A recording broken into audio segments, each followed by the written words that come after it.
All right, welcome to the show, Carolyn Flyer. Thank you so much for joining us today.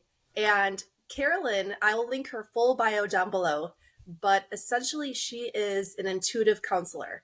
And can you just take a few minutes to really explain what an intuitive counselor is? Mm.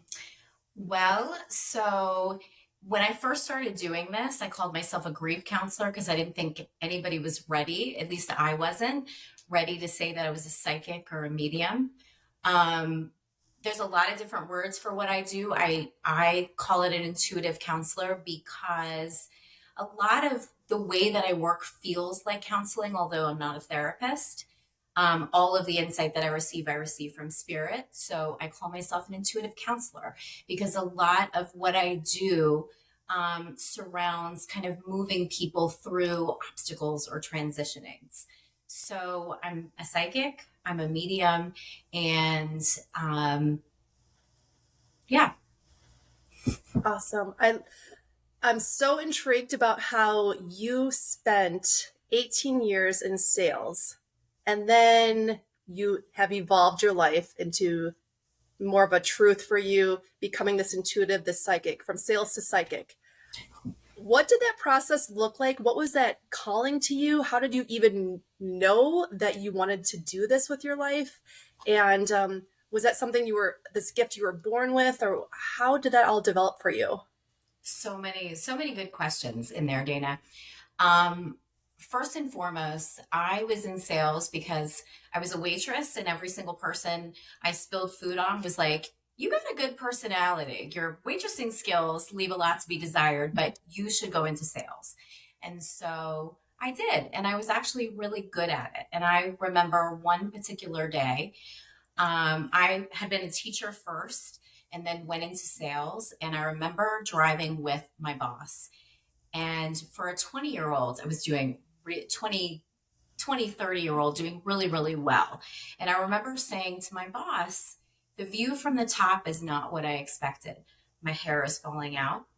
I had no time to date. I was in the office till 10 o'clock every night. And he said to me, Carolyn, that's the ante into the game. And I was like, whoa, that's not my ante into the game. My hair is kind of my thing. And so when somebody tells me that I have to lose my hair to be successful, I'm like, mm-mm. That said, I also kind of always had this like knowing, and I've heard that other people have this too, that I was meant for more. And Mm. so with that advice from my boss, I decided to quit my job and I backpacked through Australia and New Zealand for 4 months. And when you leave space for creativity, spirit can talk to you and Mm. tell you the direction that you're meant to go. And so a lot was around counsel, but I didn't go to school for counseling. And so for my 40th birthday, a lot of time passed where I just kept doing what I did well. And the only thing I knew what to do was sales. So I just kept at it and, kept losing curls here and there. And on my 40th birthday, I had a couple of girlfriends buy me sessions to see psychics. I hadn't seen a psychic since I'd been in my 20s, but two people got me sessions with psychics, and they both said the same thing. They said, Carolyn, you are going to do what we do, Hmm. but you're going to work with women moving through grief and loss. And that made zero sense to me. I had never really experienced loss in my life. I had experienced, dog loss, the things that we all go through, the loss of a pet, the loss of a grandparent, but not loss where I couldn't get out of bed in the morning. So it didn't make any sense to me that I was going to quit an 18-year career and work with women in this way.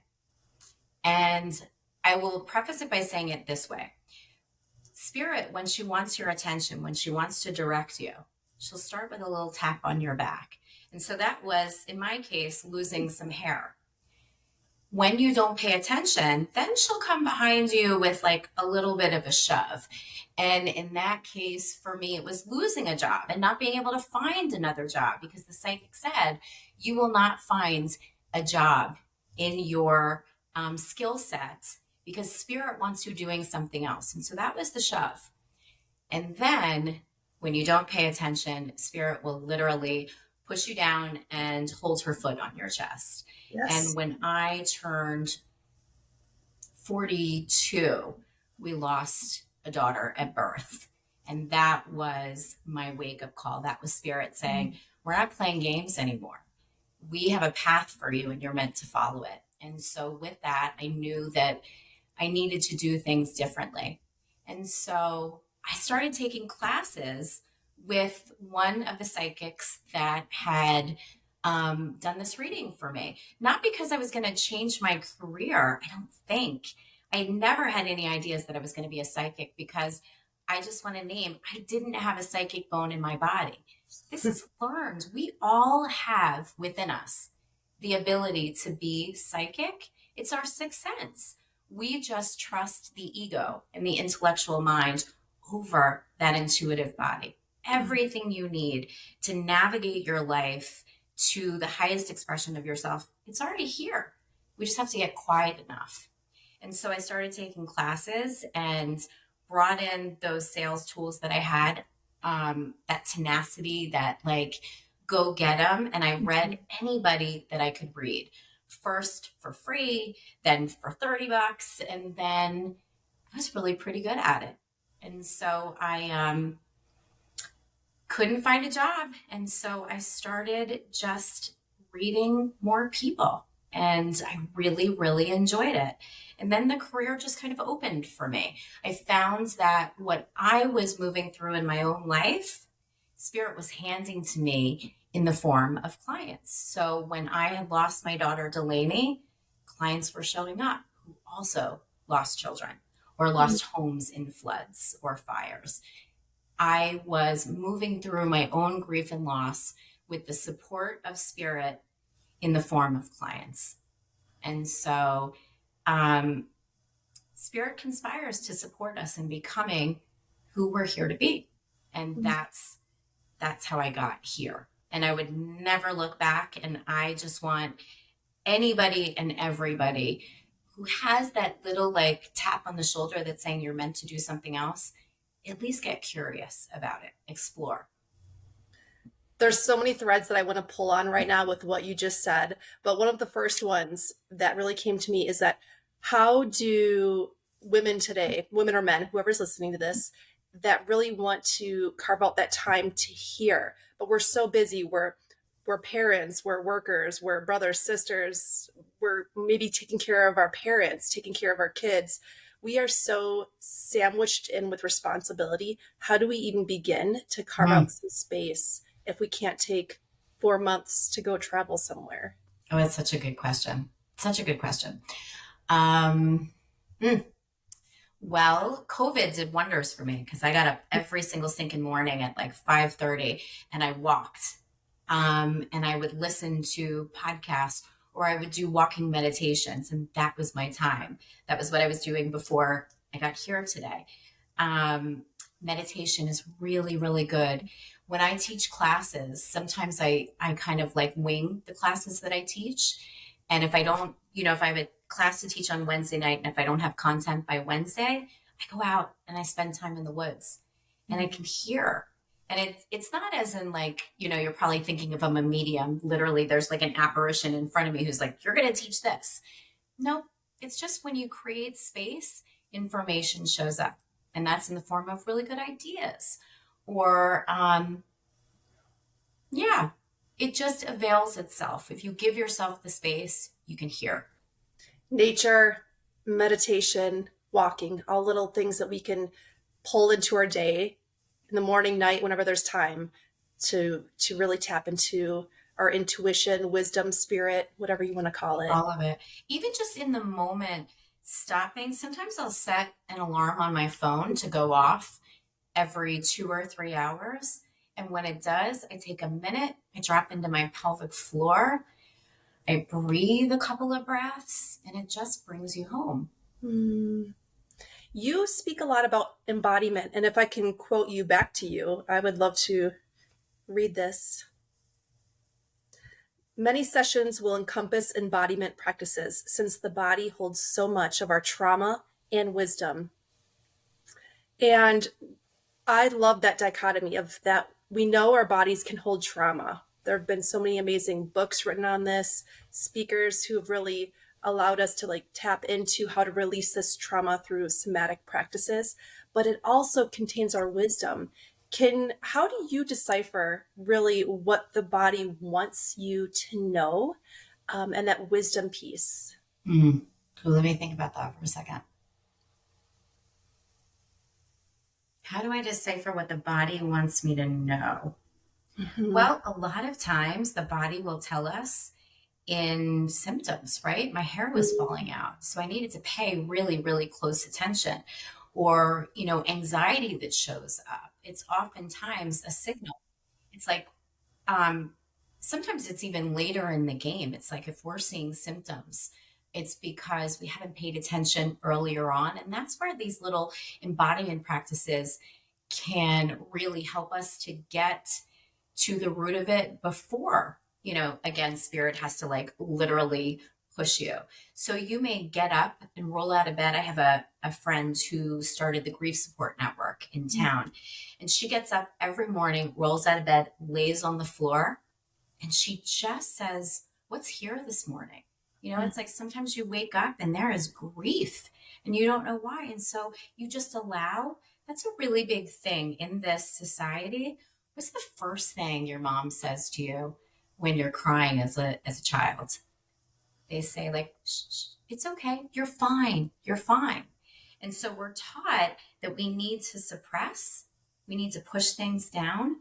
But what if we didn't? What if we invited it to take a seat next to us and tell us what she's here to tell us? What's the wisdom you have to impart? It's like we don't find our purpose. We don't find religion until we're brought to our knees, right? Until like something literally stops us. And so, what if we listened sooner? What if we got out of bed and we just kind of took inventory to see what's there? Like, feeling grief today. And rather than feeling like you need to label it or say it's grief because of this, you just feel it. Mhm. Grief lives right now. I'm feeling grief in my belly, and it feels like um, there's like a heaviness, or I'm noticing my jaw is tight. It doesn't have to mean anything. We just work with it. We allow it to be there. There's so much wisdom in that. Yeah. And in our culture today, we have been fed this line that we have to keep producing all the time, and we don't create the time of silence, of just being, of shifting from a human doing into that human being. Totally. And what you're saying is so much of like a mindfulness practice, essentially. And I know you have, you practice Buddhism, you have a strong Buddhist background. And also at the same time, I've studied mindfulness for a long time as well. And that term, now that I'm thinking about it, is such a confusing term because you think of mindfulness up here, but really it's an Mhm. embodiment practice that you're feeling throughout the whole body. And I love that this little subtle shift of going from the mind to the body and integrating the whole, because it's not just what are you thinking, it's also what are you feeling, what is around you, what are you noticing, and can you do that without judgment at the Mhm. same time? What's so interesting is people always ask me how I read minds. I don't read minds. All I do is, I always tell people that the definition of what I do is I read the information that resides within the energy that moves between two things that are alike. And you and Mhm. I are made of the same thing. It's like everything is made of atoms and molecules. So just by virtue of getting in here, I have the ability to know what's going on for you. And can you imagine what it would be like to be in intimate relationship in this way with everything, right? It's like you and your partner. You don't have to have those long processing conversations. You can just drop in and know how Adrian's doing Mhm. because you're in the same energetic space. Everything is already here within us. We just succumb to this an awful lot. And if you think about what is part and parcel with this, it's all of our traumas Mhm. and all of our conditioning and belief systems. It's like you could have an adult that's afraid of dogs, because they got bitten at 3 years old. It's like you're not working with the information that's here in this moment. You're working with really old stuff. So if you just got in here, this is where it all lives. Everybody has the ability to be psychic. I teach that in my classes. And people are shocked at how psychic they are, even in the first class. I was always under the impression it is a gift that you were born with and maybe you can strengthen it, but I really didn't realize that anybody can learn it. Is there a basic starting practice or two that you can share with us how maybe we can just have, and I know you need permission from somebody before you just do an intuitive reading on them, but is there just a couple of practices that you can teach us to get started with this? Let me think for a second. So one of the starting little exercises that I do with students in my classes, I will ask them to close their eyes and drop in their body. And then I will say to them, beach or mountains. That's just an example. So I'm going to ask you, Dina, beach or mountains? What's your preference? I'm confused. I don't know. So I should have actually given you more of an explanation. So I want you to drop into your body. I want you to be like aware of your pelvic floor sitting on the chair sitting on. And I want you to drop into your body. And when you do, I'm going to ask you the question, do you prefer to be on the beach or in the mountains? Mm-hmm. And don't think, I want your answer to come as quickly as I say it. So beach or mountains? Mountains. Okay. So my next question to you would be like, how do you know? How did you know that? What did your body tell you? Did you feel it in your body? Did you have an image of it? Because we all receive psychic information differently. So how did you know that it was mountains? That is a really good question. I don't know. I went to it intuitively, and it's such a hard thing to explain. Mm-hmm. I felt more joy around it.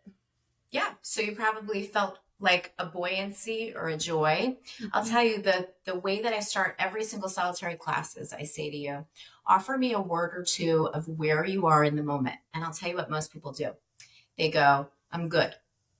And I remind them that good comes from here. What does good in your body feel like? Mm-hmm. That's how I read. I go to the body and I feel for things. So offer me, if you will, a word or two of what you feel in your body right now. Excitement. And where is that and what does it feel like? Because that's a head word.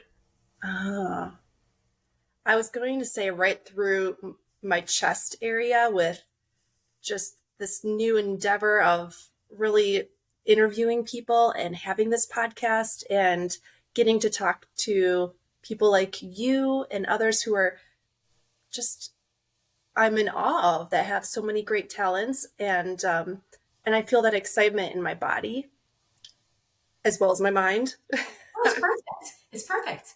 So that excitement that you feel in your chest, that guides us intuitively. I would say this, I, believe it or not, don't make a decision without checking in here first.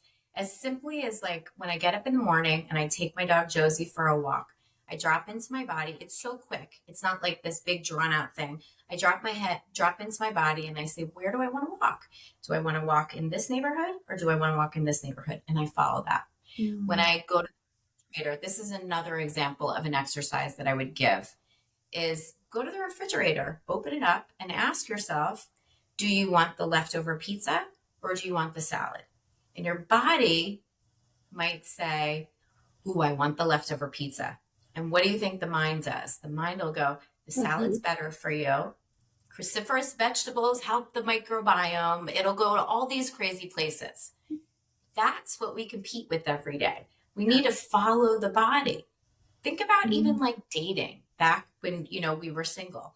You sit across from somebody, your body might say, ooh, there is something about this guy. I really like him. And then the mind comes in and goes, yeah, but he rides a motorcycle and your Jewish mom doesn't let you date somebody that rides a motorcycle.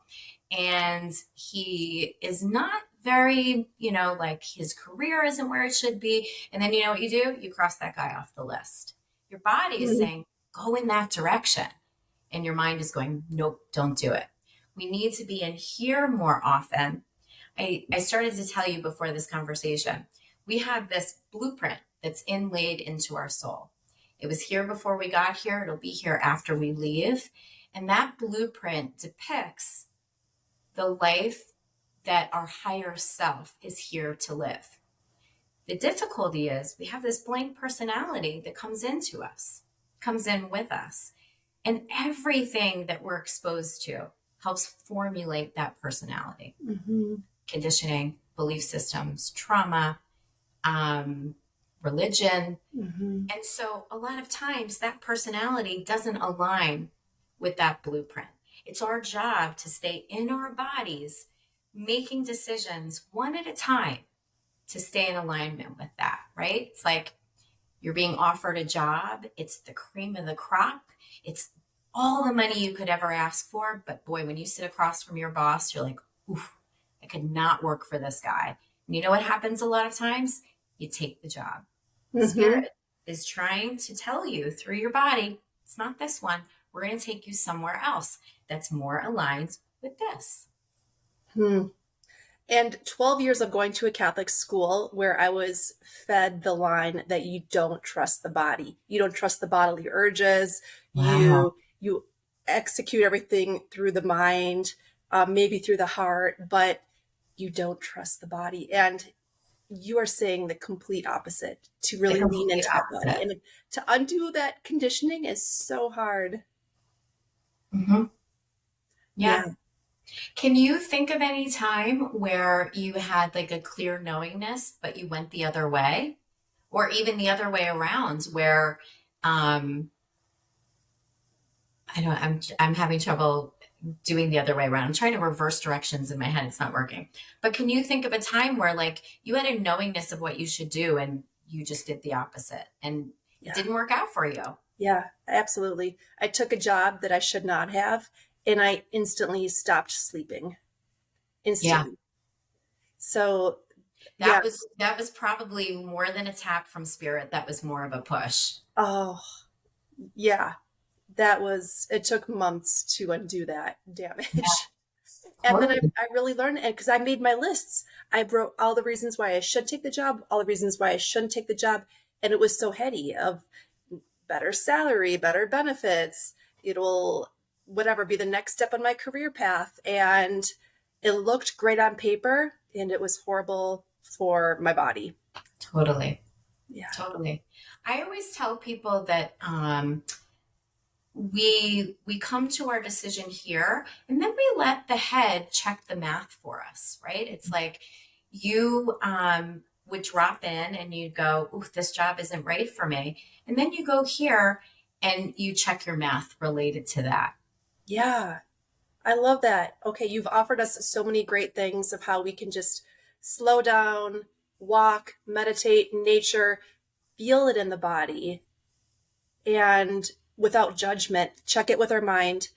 Can you also take us through somebody who really wants to make a life change like you did from sales to psychic, something that they really don't know what this new world will hold for them, how they could start to even know that there is a different calling for them, and secondly, if they should take it, what they should do.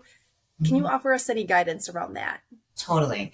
I always ask, like, what do you like? What inspires you? What makes you feel aligned? Like if somebody were to walk past you while you were doing it, they would see you all lit up. Mhm. What is that for you? Sometimes it's just even taking a walk by yourself or being with friends, and it doesn't have to be that like A plus B equals C. Because I can tell you, when I sat there in the chair of the psychic and she said to me, "You're going to be a psychic." I wasn't going to be a psychic. That was preposterous. But what I did was I just kept following the breadcrumbs, the yeses in my life. And it took me there. So if like you're looking to answer that question by um getting to the answer right now, like well, I would love to be the president of the United States. You're not going to get there. You just have to keep following the things that give you the yes or inspire you. And then when you're doing it, you might say, Spirit, more of this, please. I want to feel more of this. And keep doing the things that allow you to feel that way. I, was inspired by my reading. So I took a class and then I took another class and then I couldn't get a job. And so I started reading people. If I had planned to go in that direction, I wouldn't have gotten there, not in a million, because all the fears would have gotten in my way. How can I make as a psychic what I made in the corporate world? It wouldn't have made sense. So I just kept following the yes. Even the small yeses, it's like that don't necessarily make sense. Like I'm driving home and all of a sudden I'm like, oh, I want frozen yogurt. And so I go and I get frozen yogurt and I just happen to be standing in line behind somebody who's talking about something that I then go do, which puts me on the track to get to where I'm going. Just keep saying yeses to the things that inspire you. And I'm going to steal this from another teacher in the community. I saw her post on her website the other day. If it isn't a hell yes, it's a no. I was just going to say the exact same Mm-hmm. thing. Yep. Yeah. If it's not a hell yes, it's a no. So We it's don't have time for all the other things. Yeah. totally. And I would say there are little changes that you can start making today. Just like feeling in when you get to the refrigerator, do I want this or this? Just so that your body starts to recognize what yes feels like, or even your body is like, oh, wow, she's paying attention. I'm going to make these responses more overt so that she knows what a yes feels like and what a no feels like. She's paying attention. Yes. Oh, there's so many good bits of wisdom there. And I feel like these are practices that I have not integrated into my life. I'm way too much in my head, the judging, critiquing all the time. And especially, we've been told our whole lives that we have to be planners and create the business plan, the 5-year plan, all the goals. And what you are saying is pretty much opposite to that, of like, what's the next little breadcrumb on your path that you're going to chase and follow and say yes to. I struggle with that exactly because I had a client yesterday who I was like, you need to take my next class because it lays out this exercise for the next 6 months. And I said, and I'm doing this exercise with my husband, and it's so hard for me because I actually don't run my business that way. It's like, I know that on a monthly basis I should put out a newsletter, but I don't do it unless I'm inspired. Yeah. And that's what works for me. I think you can have a happy medium, but I don't do anything unless I'm called to do it. And a couple more questions for you. Can you give us maybe a way to connect in prayer, meditation, just an asking of the universe, of spirit, whatever word you want to use, God? What would a little prayer asking to even tap into more of our intuition and guidance from the other side? What would that look like? So I teach that one, we want to get familiar with our spirit guides. Each of us comes here with at least 5 spirit guides, and each of them cover a different province of our lives. And I would say, I know it sounds really kooky or airy fairy. Get to know them. I'll tell you what, sometimes I'll read people and I'll be like, this is BS. But then I have stuff that comes back to me that I'm like, whoa, like there is so much magic out there. I'll give you a really quick example. I have a client I've been working with for 9 years, and she asked me about a spirit guide. And I said, oh, your spirit guide who covers your health is named Rowena. And she was like, holy cow, Carolyn. And she goes back in her notebook, like of all of our sessions that we had, to like page 2 from 7 years ago. And she's like, you told me 7 years ago that my health guide was named Rowena. And I was like, I was as blown away as her. I was like, really? And so they're there and they follow you through your entirety of your life. Yes. And so get familiar, get quiet, and ask them to come forth they're there to serve. And so they want to support you. So get familiar with them. Ask them who they are, why they want to help you, what their names are. Ask them questions, how they can support you. Mm-hmm. Say thank you. There's other things you can do. You can light a candle. You can own because they're attracted to the sound of your voice. Mm. Um, and, I will do a walking meditation every day. I have to be honest with you, with all my years of going to Buddhist retreats and sitting for hours and hours and hours in meditation, it's just not my thing. Mm-hmm. So I will do a walking meditation. I work a lot with Joe Dispenza's work, Mm. and I'll spend time every single solitary day in the energy of what I want to create. It's like we spend a lot of time in the worrying, the things we Yes. don't want. And so I spend a lot of time in the energy of what I do want. So when I walk in the morning, I'll imagine if, let's say, I want to call in like my nervous system to be more regulated, then I'll imagine, you know, how I feel at my best. And then that's how I feel. Mm. Or if I want to call into my life more abundance, then while I'm walking, I'll imagine, a table with all this beautiful food. And, it's like I really spend time in the energy of what I want to create. Mm. And spirit really appreciates that because that puts me at a similar vibration as spirit. They are going to meet me where I am. Yep. They resonate at a higher vibration. So if I bring mine up, I am more available to them and vice versa. Got it. So what you just said, you are visualizing that abundance or whatever it is that you want to And manifest feeling it and simultaneously. feeling it. It's a full embodiment. So it's both the mind and the body again. Awesome. And where can people find you? What do you have coming up this fall with your programs, classes, and retreats? So you can find me at my website, which is carolynflyer.com. I'm two things coming up. One of them is like I kind of came up with on one of my walks when it was quiet. Mm-hmm. So I have this congruence exercise, how we live the life that we envision in here and desire in here and how we put it out in the world. I'm putting together this really large group of people that are going to do this exercise simultaneously. Whoever we want to be in 6 months from now is indicative of who we are now. And so if we want to be really happy in 6 months, we have to start doing the things that it takes today.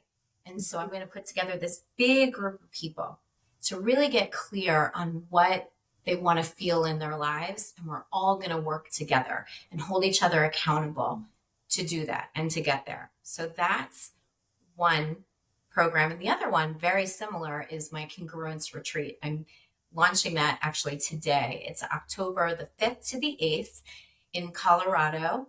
And it's essentially the same thing, but more intense and concentrated. I take 8 women with me to the mountains, and we spend 4 days dropping really deeply into an understanding of what we want, what's standing in our way. We work with family constellation work.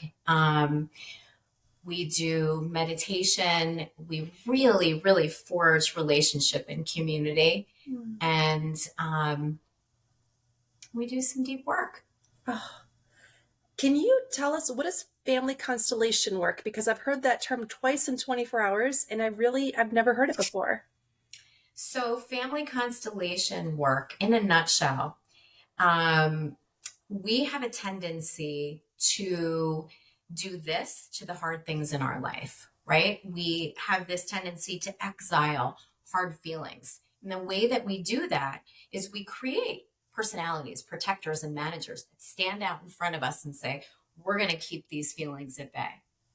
And the way that we're going to do that is we're going to create these managers and protectors that protect us. So, for instance, I call myself, one of my protectors is the safety police. That is going to exile, I guess there is trauma around having lost a child, as I did. And so I am going, my manager is going to keep everything in my environment safe so that doesn't happen again. And what that protector is doing is keeping me from having to do that hard work of dealing with that trauma. Mhm. And so a lot of what we do in this retreat is we get familiar with who's showing up Mm. instead of you, right? So my safety police are showing up instead of me. And that keeps me from a lot of life. Yeah. And so we do a lot of work around revealing who's showing up in your life and keeping you from living to your fullest potential. Oh, that is okay. So I thought it had to do with your family members, but it's the different parts of you that you've created. Got it. Exactly. Richard Schwartz writes a book about this, and I heard about it through Gabby Bernstein Mhm. through her website, and it's mind blowing, and it's just Mhm. so interesting to see how we show up every day with different versions of ourselves because it's too hard to show up nakedly as who we are. Mm. I will drop information about your website, upcoming events and retreats down below in either the podcast, YouTube, however you're getting this information. But is there a last note that you want to send out to the world or one last message that you'd want everybody to hear? I would say that people that take my class, it's not so that they can become psychics. I think being embodied just allows you to be more intimately in life and with each other. And so, if somebody's listening to this being like, well, I'm not going to become a psychic, great. Most people don't. I just think we can live such a bigger, more on purpose life if we're in here. Oh, I couldn't agree more. And that's something that I want to grow and blossom in myself. So I'm looking to you. I think I'm going to attend one of your upcoming events or retreats, Oh, I possibly. would love that. They sound so like the next step of what I would love to do too. So Awesome. awesome. Awesome. And then we could read each other. I'm going to call you and be like, listen, tell me this. And you'll be like, all right, I'll read this question for you. And you can read this question for me. Perfect. Awesome. I love I it. know we covered a lot. I hope it wasn't too much. That was amazing. Thank you so much. And I would love to have you on the show again because I think there are so many things that you offer and different wisdoms that you're pulling from, and just we can find some